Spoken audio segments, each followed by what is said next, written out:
Episode के शुरुआत में हमें बताया जाता है कि इंसानों की वजह से पूरे देश पर गंदगी मची हुई है और इसको रोकने का सिर्फ एक ही तरीका है, जो है इंसानों की आबादी को कम करना। उसके बाद सीन शिफ्ट होकर एक आदमी पर चली जाती है जो कंप्यूटर के सामने बैठकर किसी को गाली दे रहा है, और ये आदमी कौन है ये हमें आगे जानने को मिलेगा। फिर हमें पता चलता है कि आसमान से कुछ अजीब सी क्रिएचर पूरे सिटी की तरफ गिर रहे होते हैं, और इन्हीं क्रिएचर को इस सीरीज में पैरासाइट का नाम दिया गया है, जिसमें से एक पैरासाइट गिरकर अपने कवर से बाहर आकर कहीं पर जाने लगता है। उसी दौरान हमें पता चलता है कि वही जगह पर एक बड़ी सी पार्टी हो रही होती है, जहां पर एक लड़का ज्यादा दारू पीने की वजह से खड़ा भी नहीं हो पा रहा था, जहां पर वही पैरासाइट इसी लड़के के कान में जाकर घुस जाता है, जिसकी वजह से ये लड़का हिल भी नहीं पाता। लेकिन उसी दौरान एक लड़की इसके पास आ जाती है और इससे आकर कहती है कि चलो बाहर जाकर डांस करते हैं, लेकिन ये लड़का हिल भी नहीं रहा होता है, जिसकी वजह से लड़की अकेले ही बाहर जाने लगती है।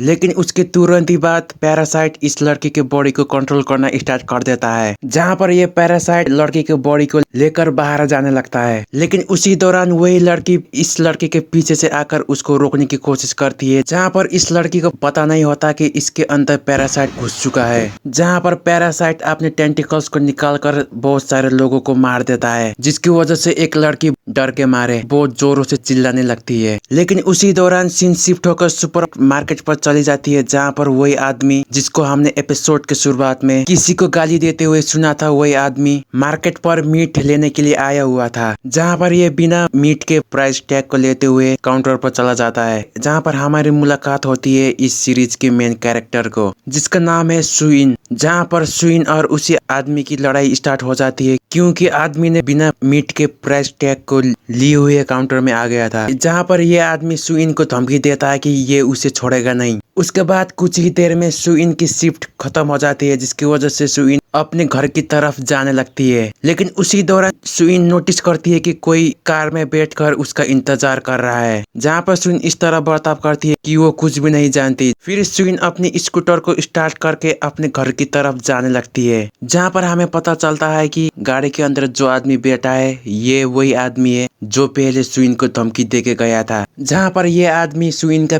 पीछा करना स्टार्ट कर देता है। जब सुइन एक सुनसान सी रास्ते में पहुंच जाती है, तब ये आदमी सुइन की स्कूटर को पीछे से टक्कर मार देता है, जिसकी वजह से सुइन एक खेतों में जाकर गिर जाती है। फिर ये आदमी गाड़ी से निकलकर सुइन पर अपने चाकू से हमला करना स्टार्ट कर देता है, जहां पर ये आदमी चिल्लाते हुए सुइन को कहता है, मैंने तुमसे पहले ही कहा था कि मैं तुमको नहीं छोड़ूंगा। लेकिन इधर सुइन दर्द के मारे आदमी से दूर भागने लगती है, लेकिन सुइन ज्यादा दूर भी भाग नहीं पाती, क्योंकि चाकू के हमले की वजह से सुइन का बहुत सारा ब्लड लॉस्ट हो चुका था, जिसकी वजह से सुइन नीचे गिर जाती है। लेकिन ये आदमी इतना होने के बाद भी नहीं रुकता और सुइन का पीछा करने लगता है, जहां पर ये आदमी सुइन से कहता है मैं तुमको मार कर ही रहूंगा, और उसको फिर से चाकू मारने के लिए आगे बढ़ता है। लेकिन उसी दौरान सुइन के बॉडी के पास एक पैरासाइट गिर जाता है, जो निकलकर सुइन के अंदर चला जाता है। जब ये आदमी सुइन को मारने के लिए आ रहा होता है, तब ये पैरासाइट उसी आदमी को बीच में से काट देता है, जिसकी वजह से आदमी की मौत तुरंत ही हो जाती है। उसके बाद थोड़ी देर में एक ट्रक आकर उसी जगह पर रुक जाती है, जहां पर ट्रक से एक आदमी निकलता है। फिर ये आदमी पुलिस को कॉल कर देता है। उसके बाद सीन शिफ्ट होकर हॉस्पिटल में चली जाती है, जहां पर चुलमिन नाम के एक ऑफिसर इस केस को इन्वेस्टिगेट करने के लिए आए हुए होते हैं। जहां पर चुलमिन अपने ऑफिसर से पूछते हैं जिसके ऊपर हमला हुआ उसका नाम क्या है, जहां पर ऑफिसर बताते हैं कि उसका नाम सुइन है, जिसे सुनने के बाद चुलमिन हैरान हो जाते हैं, जिसकी वजह से चुलमिन भागते हुए जाकर सुइन से जाकर मिलते हैं। लेकिन इधर सुइन को पिछले हमले के बाद अभी अभी होश आया हुआ होता है, जिसमें सुइन उसके पास बैठे हुए एक ऑफिसर से पूछती है कि क्या हुआ है। लेकिन उसी दौरान चुलमिन उधर पहुंच जाते हैं, जहां पर सुइन भी चुलमिन को पहले ही बार में पहचान लेती है, जिसमें सुइन चुलमिन से पूछती है कि मेरे साथ हुआ क्या है, जिसमें चुलमिन कहते हैं कि कल रात तुम पर एक आदमी ने हमला किया था, जिसकी वजह से सुइन को सारी बातें याद आने लगती है। फिर चुलमिन बाकी के लोगों को बाहर जाने के लिए कहते हैं, ताकि चुलमिन सुइन से अकेले में बात कर सके। फिर सुइन चुलमिन से कहती है कि जिसने मुझ पर हमला किया उसको किसने मारा, जिसमें चुलमिन कहते हैं कि तुम इस बारे में ज्यादा मत सोचो। जहाँ पर सुइन चुलमिन से कहती है जब मैं छोटी थी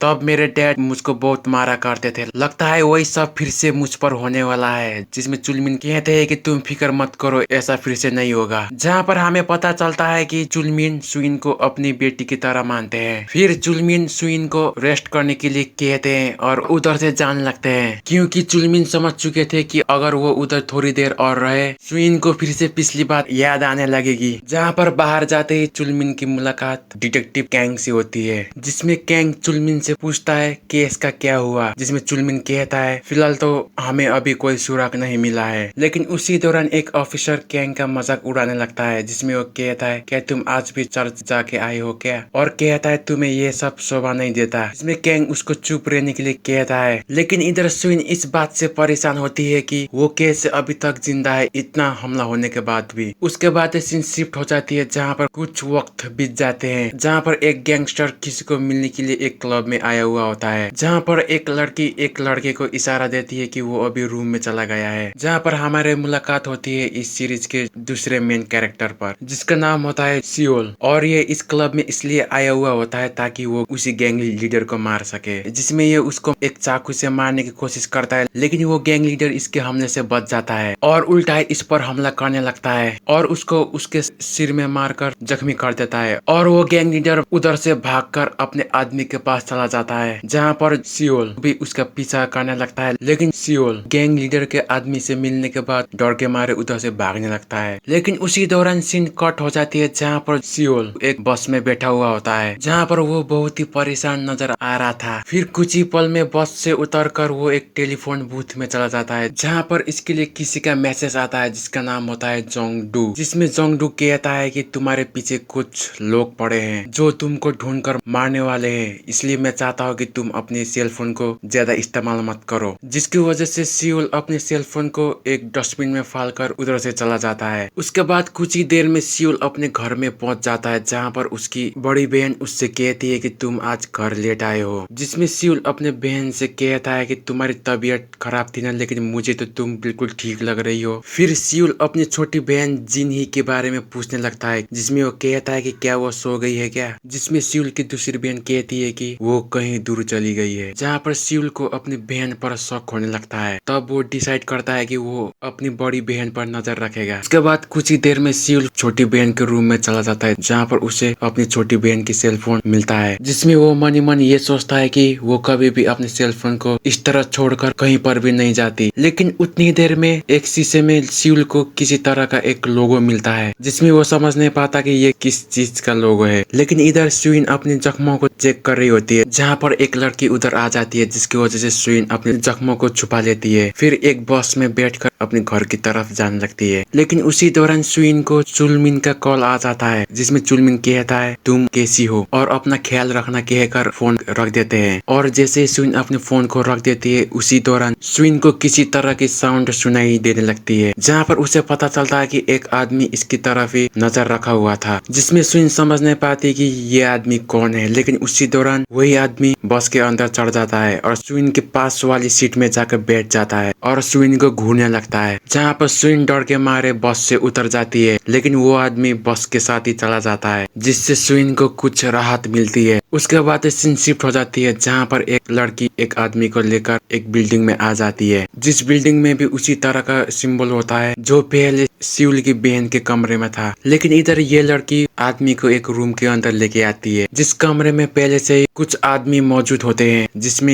ये आदमी कहता है क्या ये तुम्हारी फैमिली के मेंबर है। लेकिन उसी दौरान एक बूढ़ा आदमी लड़की से कहता है कि इसने बहुत ज्यादा दारू पी है। जिसमें लड़की कहती है कि अगर तुमने इसको कुछ घंटों तक जिंदा रखा तो सारी दारू उतर जाएगी। जिससे सुनने के बाद वो आदमी थोड़ा घबरा जाता है और इन लोगों से लड़ने के लिए तैयार हो जाता है। लेकिन इस बेचारे को पता नहीं होता कि वो लोग एक पैरासाइट पैरासाइट है जो इसको अभी मारकर खाने वाले हैं। फिर ये आदमी पुलिस को कॉल करने लगता है, लेकिन उतनी देर में वो लड़की अपने टेंटिकल्स को बाहर निकालती है, जिससे ये आदमी डर के मारे उधर से भागने लगता है। लेकिन उतनी देर में एक स्पेशल फोर्स आकर पैरासाइट पर हमला कर देते हैं, जिसकी वजह से एक पैरासाइट उन लोगों पर हमला करने लगता है, लेकिन वो लोग उसी पैरासाइट को शूट कर देते हैं, जिससे पैरासाइट एक ही बार में मर जाता है। फिर बाकी के पैरासाइट एक साथ मिलकर इन लोगों पर हमला करने के लिए आगे बढ़ते हैं, जिसमें एक पैरासाइट कुछ ऑफिसर को जख्मी कर देता है, लेकिन फिर भी ये ऑफिसर इस पैरासाइट को मार गिराते हैं। लेकिन उतनी देर में एक पैरासाइट इन लोगों से डर के मारे उधर से भागने लगता है। लेकिन उतनी देर में इस पैरासाइट को खुद की तरह ही एक पैरासाइट होने का आभास मिल जाता है, जो कि एक वैन में से आ रही थी, जिसकी वजह से ये पैरासाइट वैन के दरवाजे को खोलने लगता है, जहाँ पर उसे पता चलता है कि एक पैरासाइट को बंदी बनाकर रखा गया है, जहाँ पर ये उसे बचाने की कोशिश करता है। लेकिन उतनी देर में चोई नाम की एक ऑफिसर आकर इस पर फायर करने लगती है, जिसकी वजह से ये पैरासाइट डर के मारे उधर से भागने लगता है। और इसी के साथ ही साथ एपिसोड 1 की पार्ट 1 यहीं पर खत्म हो जाती है। आई होप ये वीडियो अच्छा लगा होगा। मिलते हैं अगली वीडियो में।